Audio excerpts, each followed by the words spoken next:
Hi, everybody, and welcome to another episode of Circle Up and Get Real, where we talk about things that matter with people who matter. Today, I'm at my home office because I am getting a new HVAC system installed in my house. A big project, and I needed to be here for it, so I'm in my home office, and they are right outside my window. So I'm not sure if you can hear anything from what they're doing, but I can hear it, so if you hear anything, that's what's going on.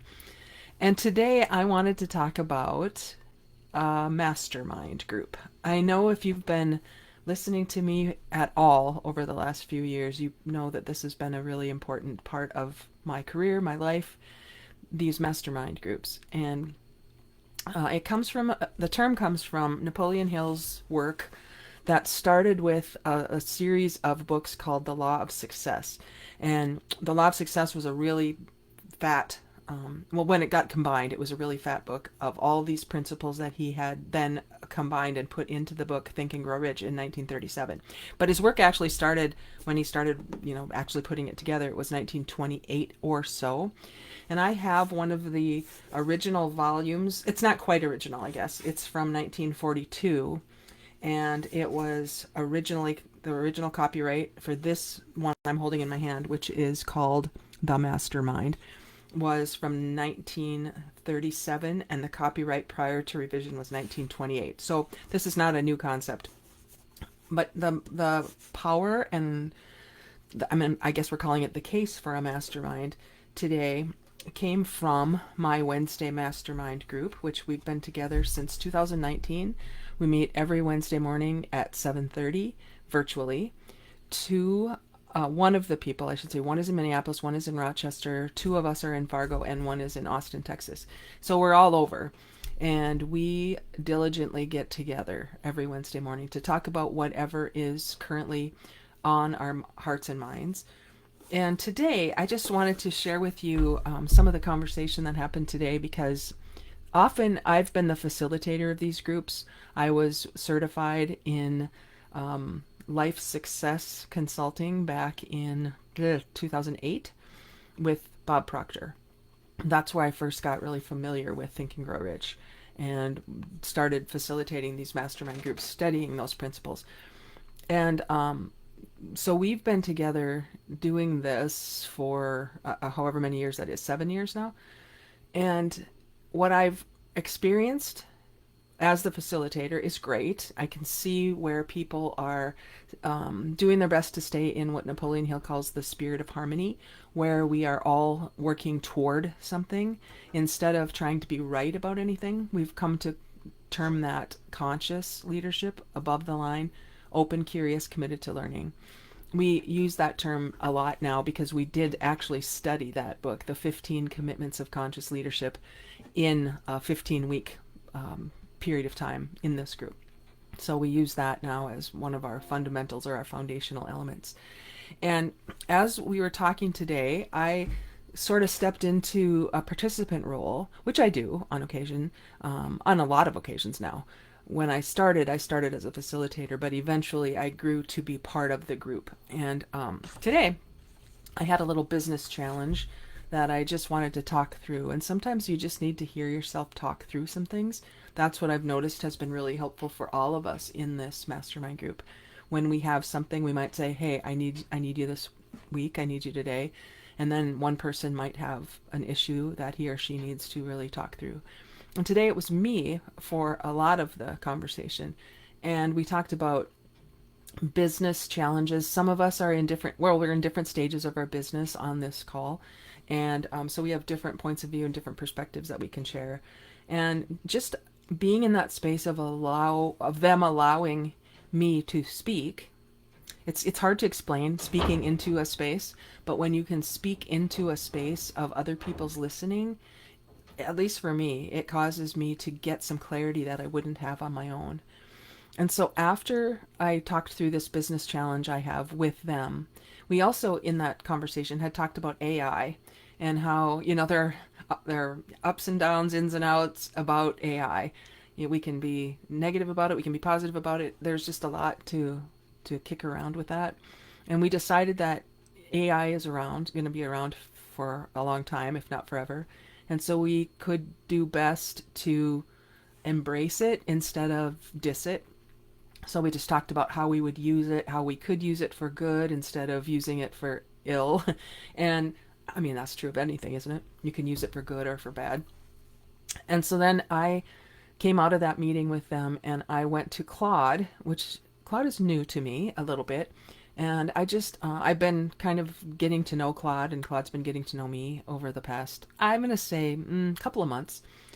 And so I just downloaded some of the conversation that we had, which, by the way, I did turn on the function in Zoom that allows Zoom's AI to take notes.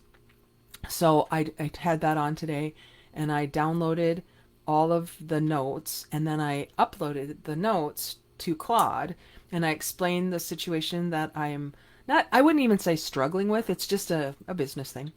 And I gave the notes, which had the transcript of the conversation, or I guess it would be Zoom's notes. It isn't necessarily a transcription, but in that space, I gave that to Claude, and then I explained the situation from my perspective. And man, Claude gave me some amazing things back. It's I won't share it all with you, but it's a downloadable diagram to have in a conversation with a client. And that came about because of this mastermind conversation today. So I need to go back also and tell you about our new book. Chris and I, our new book is out, Roots, the Human Framework Beneath Thriving Teams. And David is my friend who lives in Texas, and he was in this group today. And so I am reminded, as I'm talking about the mastermind right now, of a situation that I was involved with David a few years ago. And I'm going to look for it in the book because I wrote about this episode, this experience with David in the book. And so I just wanted to share that with you because it has to do with Mastermind. And so I'm just looking for it right now in the book so I can share it with you. But what I really like about our book, Chris and my book, we shared our own stories, our own episodes of things, and then shared how what we learned from that experience went into creating this book, which I'll tell you about in a second too.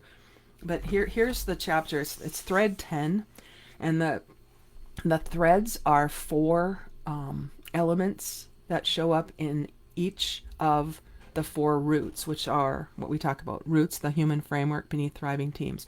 There are 4 roots, and then each root has 4 threads. I can tell you more about that, but thread 10 is listening, and this has to do with masterminding. So I'm going to just read you the story. A few years ago, Jodee was invited to be a facilitator at a retreat in Atlanta alongside several other speakers. This is where you might hear some noise. I'm not sure. I can hear it, but anyway.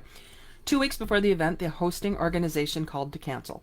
Attendance hadn't come together the way they had hoped. Flights were already booked and hotels were confirmed. Canceling everything that late would have been difficult.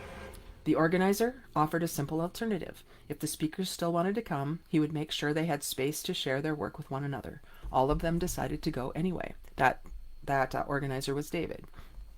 There was no audience, no formal agenda, and no deliverables, just a group of facilitators who had cleared their calendars and chosen to show up. On the first morning, they gathered around a round table for breakfast, expecting a casual exchange before the day unfolded. But the conversation continued long after the plates were cleared. No one took the lead, ideas moved easily from one person to another, a thought would begin in one voice and continue in another.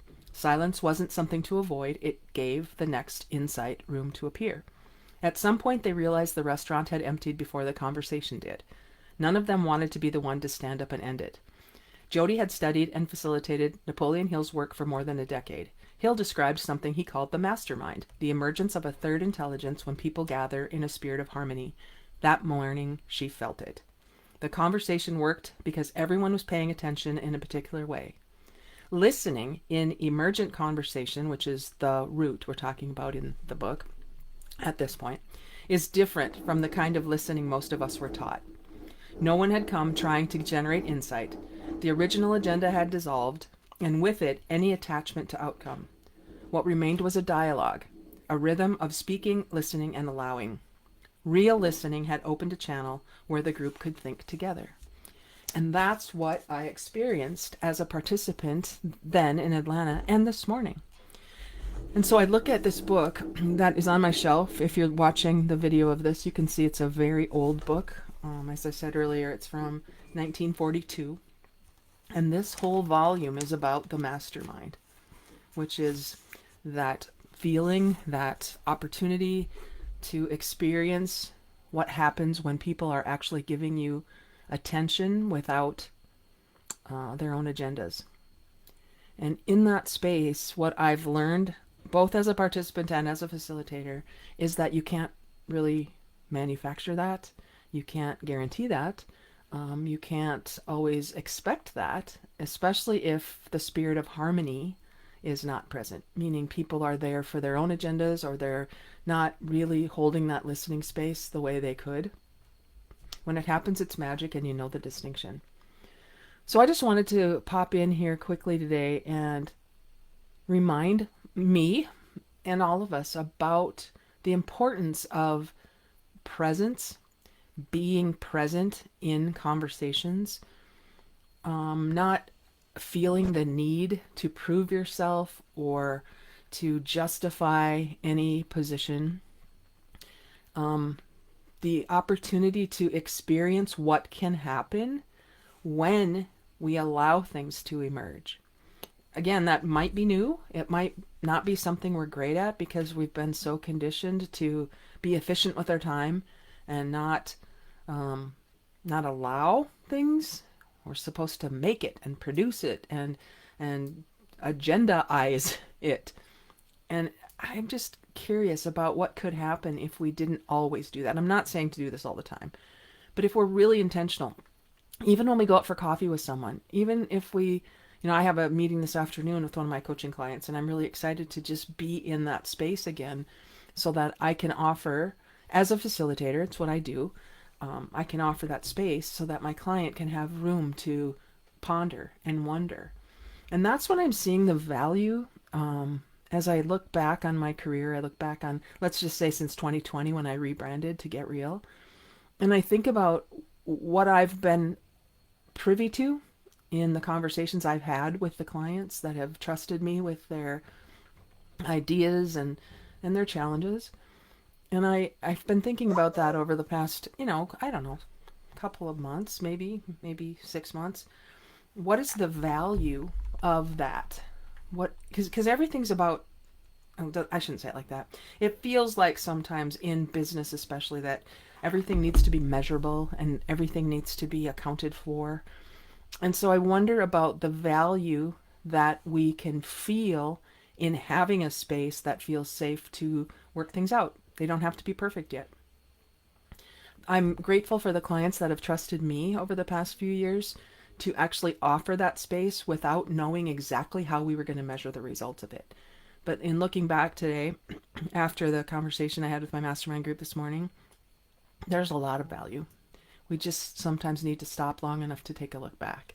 There's a lot of value in people having an opportunity to work things out so that they don't get simply reactive, which is, my boss made me mad, or this thing is dumb or wrong. And if we don't have that opportunity to build that muscle of discernment where we put together our thoughts, our feelings, and our instinct, what our gut tells us, what would we do? We might be in a whole lot of reaction mode where we could have been in response. And I think about the one client I've been working with for the past 3 years and how different things are because people are starting to step into that space. Sorry. It's funny because I get a tickle in my throat whenever I get into something that I think is important to say. That's been a pattern for me, and I'm noticing it now. Maybe it's because I'm working to step into this space that has been hard to measure, but yet I know the value of it. And I'd really like to expand my opportunity to work with more people, be with more organizations, allow more open space for people to live into their own greatness instead of feeling like they're not enough or they aren't doing it right or somebody who knows better will tell how to do things. I know when I think about that event in Atlanta that I told you about, there were some speakers there that were way better than I am. I mean, they're national, international people who were around that table. But none of it mattered in that moment. I didn't feel less than. I didn't feel like I didn't deserve to be there. And all of that created an opportunity for each of us to not only hear ourselves speak, but to listen others powerful. Interesting that that would be where the tickle would come up. So I'm just going to notice this, and I'm going to just let this sit for a second. If you don't have a mastermind group, if you don't have people that you can trust to have real, deep, important, and I guess sometimes starting on a softer level, because we don't always just jump into the meat of things right away. We work into it, but we don't really talk about other people in a negative way. We don't really talk about what we don't like anymore. We talk about what we are willing to stand for. And those are the things that that spirit of harmony keeps us in alignment with. And we don't have to talk about it anymore. We don't have to call it out. We don't have to remind ourselves. Oh, after 7 years together, we just are that. We just understand that. We just be that. And the level of conversation, the level of dialogue is at a different place than it might have been if this were just a, and not that there's anything wrong with just getting together to, I don't know, vent, because that's necessary too. When you know this feeling and you know what it feels like, and to be not only witnessed, but to witness someone else, I don't think you would go back. I don't know, maybe. But this is the case for a mastermind. So I hope you'll think about ways this week that you can get real with yourself, with the people around you, and just, dip your toe into that world. See what it would be like to actually listen without an agenda, to have a conversation about something that's on your heart, in your mind, that you've been sitting with but not knowing what to do with. Just see what happens if people allow you that space, and then do that for others. I'd love to hear more. Thanks, everybody. Talk to you again.